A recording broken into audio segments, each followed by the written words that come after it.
Hey, it's Jake from The Verge, and we have Nokia's re-released Matrix phone. They have updated the classic phone from the 90s, the slider, the banana phone, for 2018. It now has LTE, it has a larger screen, but otherwise it's pretty much the same form factor.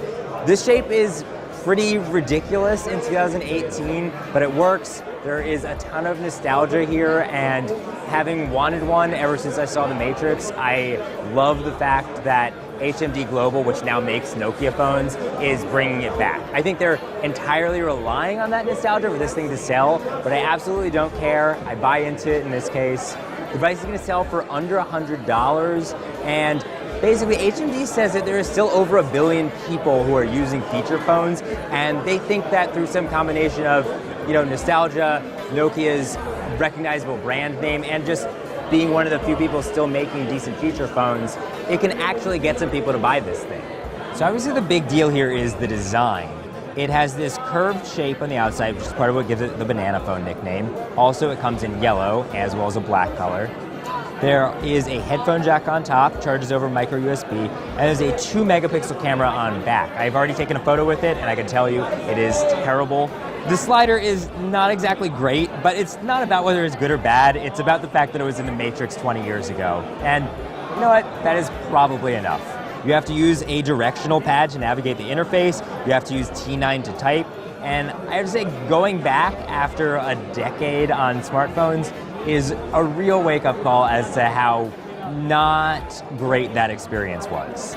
It's kind of usable if you're just navigating the menus, but the buttons are really tiny and hard to use. It's hard to quickly get around the interface. You can actually get into a web browser here and navigate things.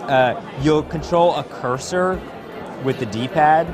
So even though you can't get Android apps, there is still an app store, and Nokia has partnered with a bunch of companies to fill it with some popular apps. So there's going to be Twitter, there's going to be Facebook, there's even going to be a whole suite of Google apps, including the Google Assistant. We're not really sure what that experience is going to be like, but the intention really seems to be bridging the gap between a feature phone and a smartphone by offering at least some of the functionality. There is a 2 megapixel camera on the back of this thing, and I have to tell you, it is really not good. It is exactly like the last time you used a feature phone. Everything is just big, blocky, chunky, pixelated mess. I guess it's there because it has to be, but don't take pictures with this and expect much.